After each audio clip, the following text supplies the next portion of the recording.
উপরকার ভিডিওটা দেখো। বিয়ের আগে ছেলেরা সবার কাছেই ভালো থাকে, মা বাবা ভাই বোন আত্মীয় স্বজন সবার চোখেই ভালো, কিন্তু ছেলেটা যখন বিয়ে করে ফেলে তখন সবার চোখেই সে খারাপ হয়ে যায়। ছেলেটা মাকেও বোঝাতে পারে না, স্ত্রীকেও বোঝাতে পারে না। একটা ছেলে কি চায়? সে চায় পরিবারের সবাই ভালো থাকুক, পরিবারের সকলের মুখে হাসি ফুটুক। শুধু এই চিন্তা ধারণা নিয়ে দুজনকে মানিয়ে চলতেই একটা পুরুষের হায়াত শেষ হয়ে যায়। একটা ছেলের কষ্ট বোঝার ক্ষমতা কারোর থাকে না, হোক সেটা তার পরিবার কিংবা তার প্রিয় মানুষ।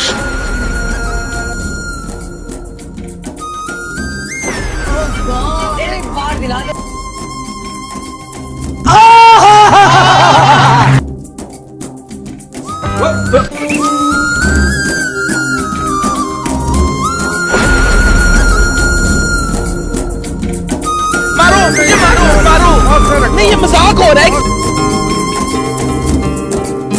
तो चलिए शुरू करते हैं।